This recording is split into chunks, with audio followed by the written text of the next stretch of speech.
Previously on the Garner Brothers. Have you ever felt like you just weren't good enough? You might have something there.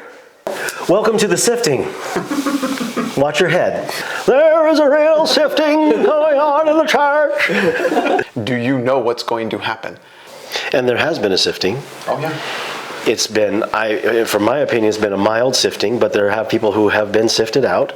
They feel like it's their own choice. More of a spiritual sifting where we take ourselves and remove ourselves.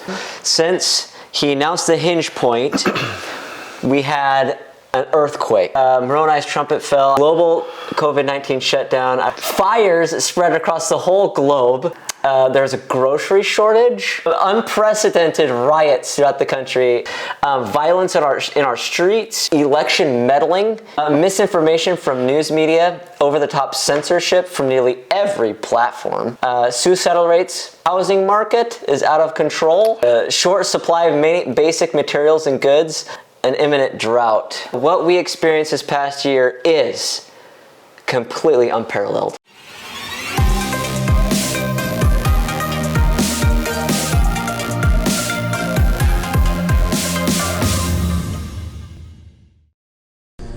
I will do whatever you ask. Good.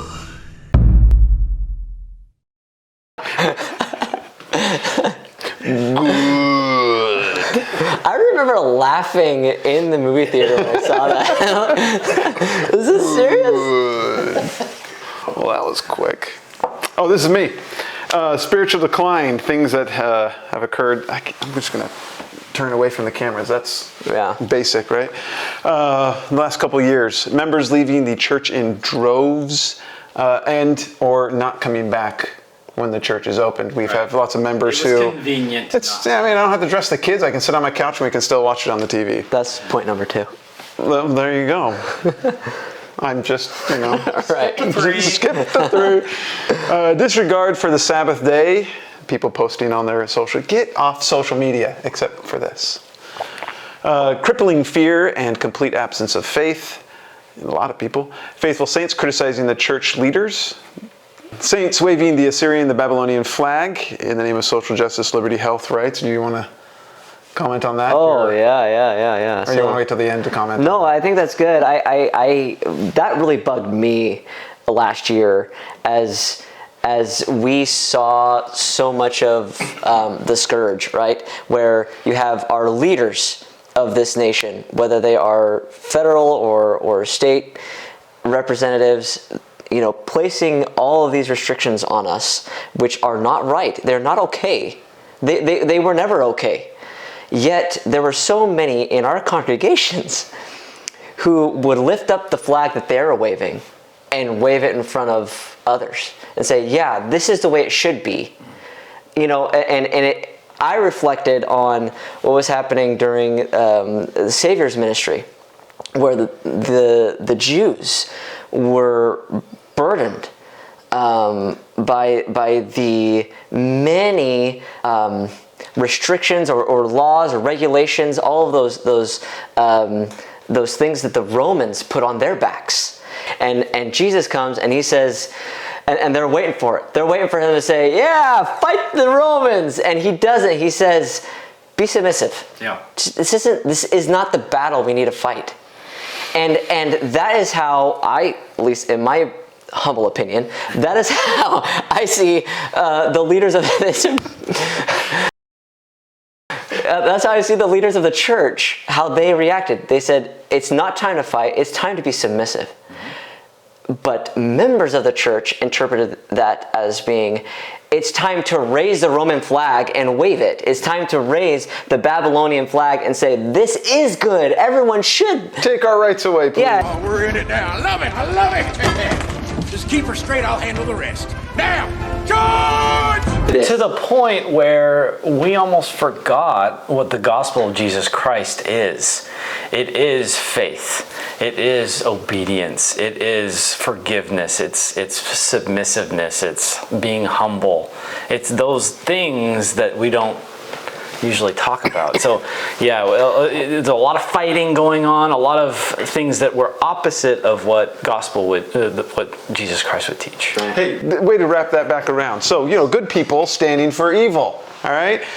Secularism, the Pride movement, feminist movement, Antifa, BDS, anti-Semitism. BDS is boycott, divestment, and sanctions against Israel. I'm sorry, hold on. How did you say say that one more time? I think you said that weird. Well, it should be anti-fa. That's the correct pronunciation of that. That's what I was saying. Anti-fa. You said it offends me. And I feel like I have BDS now. All right, sorry, keep going. Just the last one, BLM, and you found that on their website, or you found I didn't. Oh, no. But it was all over the place. I have it saved. Oh, that they had that on there? That they did. They wanted They to took it off, destroy though. the nuclear family, which, I mean, in the grand scheme of things, that's not that big a deal, is it? No. Destroying the nuclear family? I mean, what? The nuclear? The nuclear. Nuclear. It's not like that's what eternity is going to be based on, is it?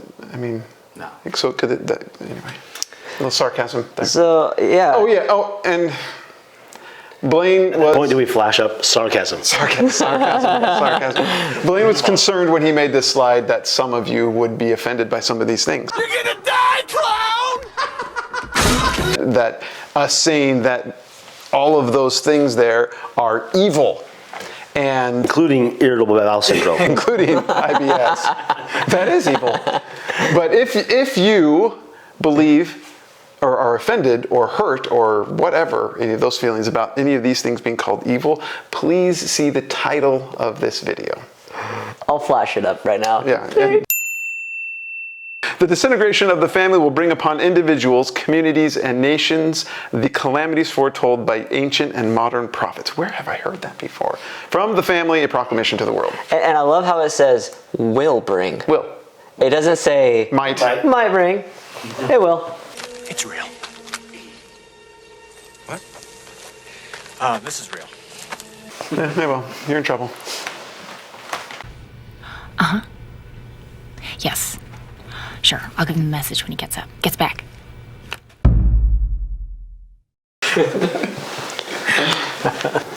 Sleepers versus nappers. So the nappers are those that have eyes to see. They can see that it's, pretty crazy right now. Yet, they're choosing to close their eyes and take a nap. What does that mean? They're denying the commandments to watch for the signs. They refuse to engage and act. They refuse to talk about the second coming of Jesus Christ. They are in denial that anything will ruin their life plans. I'm sure most of us can think of some people in our lives that are like that. I've heard people say that exact thing. Yeah. I don't have to worry about it. I'm supposed to just follow the prophet and I don't have to worry. Yeah. See previous slide. Yeah. And I think people, they feel comfort in that. Like, well, the prophet didn't tell us to go to... Right. I haven't heard anything yet. Nobody told me we were going to have hot dogs. Yeah, once the prophet tells me that things are slowly about to fall apart, then we'll... But like we just said, there's going to be no general warning. So, Revelation 3:16, because thou art lukewarm, I will spew thee out of my mouth. You know, that actually came from the... it came from the Bible. The Bible. But I didn't I didn't think about that until listening to the two LDS archives and how he applied that. You know, obviously the Lord does not like a sleeper. Does not want someone.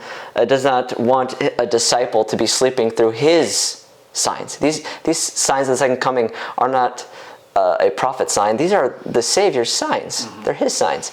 He doesn't want them to refuse to act and refuse to talk about things.